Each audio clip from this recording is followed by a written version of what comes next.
म्हणून जे स्वतःला म्हणून घेतात त्यांच्या घराच्या हाकेच्या अंतरावरचा हा भाग आहे.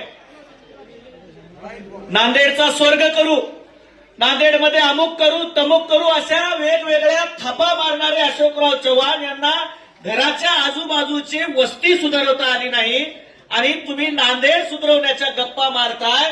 तुमचा विश्वास आहे काय माहिती याच्यावर? नाल्या विकल्या, रस्ते विकले. एक उदाहरण तुम्हाला सांगतो. इथं नवा रस्ता झाला होता, मधून उकरला, नंतर परत झाला, परत उकरला. 329.16 कोटी रुपयाचं टेंडर होतं. अमृत योजनेच्या अंतर्गत एका गुत्तेदाराला दिलं, त्याची टक्केवारी घेतली, ते पैसा विधानसभेमध्ये वाटला आणि नांदेड विकून खाण्याचं काम माजी मुख्यमंत्री अशोकराव चव्हाणांनी केलेलं आहे. असे असंख्य मुद्दे. काल अमरनाथ राजूरकर नावाचा नाना स्पॉटकम आमदार तो म्हणाला, माजी आमदार, की काँग्रेसमध्ये बदमाशांची टोळी आहे. अमरनाथ राजूरकरांना कदाचित अजून लक्षातच आलं नसेल की आपण भाजपमध्ये आलोय. ते स्वतःलाच म्हणत असतील कदाचित, कारण त्यांच्या इतका बदमाश, लुटारू, त्याचबरोबर कॅरेक्टरलेस माणूस हा दुसरा कोणी नाहीये. या फुले मार्केटला जी इमारत झाली, त्यानंतर जे वकार महामंडळाचं जे जिथलं गोडाऊन विकल्या गेलं, त्यानंतर कला मंदिर पाडण्यात आलं. यामध्ये अमोल राजूरकर तुम्ही किती पैसे खाल्ले हे सगळं माझ्याकडे पुराव्यानिशी आहे आणि ते लवकरच आज रात्रीच्या सभेमध्ये गुडघ्या इतक्या थप्पीचे कागदपत्र घेऊन येणार आहे.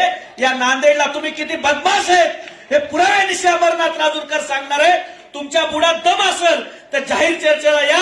काँग्रेसचा प्रवक्ता या नात्यानं अमरनाथ राजूरकर तुम्हाला मी जाहीर आवाहन करतोय, महापालिकेच्या निवडणुकीमध्ये मंच तुम्ही ठरवा, ठिकाण तुम्ही ठरवा आणि कोण किती बदमाश आहे नांदेडच्या जनतेच्या समोर दूध का दूध पाणी का पाणी होऊन जाऊ द्या. मी चर्चेला तयार आहे. तुमच्यात दम असेल तर चर्चेला यावर. हे जाहीर आव्हान या ठिकाणी सुजातदादाच्या साक्षीनं मी या ठिकाणी करतोय. आज 64 घरकुलांच्या मंजुरासाठी न्यायालयीन प्रक्रियेनुसार मंजूर करून त्यांना न्याय दिला व या ठिकाणावरती अनेक आपले जे लोक आहेत, इथले आदरणीय सत्यपालजी सावंत, त्याचबरोबर परवीन बेग शेख पाशाजी, त्याचबरोबर सलीमा बेगम, नुरुल्ला खानजी आणि आमचे मित्र मान्य मुन्ना अब्बास हुसेनजी, हे 4 उमेदवार या ठिकाणावरती आहेत. त्याचबरोबर माननीय आमचे मित्र प्रशांतजी इंगोले, तसेच आमच्या राजश्री जिजाबाई गोडबोले, त्याचबरोबर शेख उम्मे आयमन, सय्यद रिजवान म्हणजे जानीबाई आणि त्यानंतर राहुल मधुरकरराव सोनसळे, हे एवढे उमेदवार या भागामध्ये उभे आहेत. मला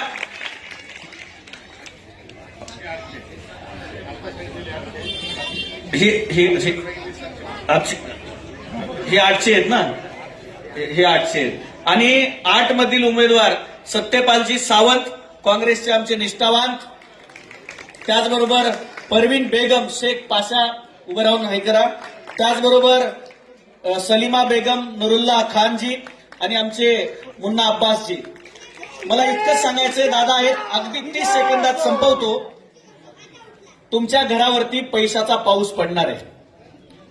15 तारखेच्या 1 दिवस आधी ज्याच्या घरात 5 मतं आहेत त्याच्या घरात किमान 50,000 3 पक्षाचे मिळून येणार आहेत.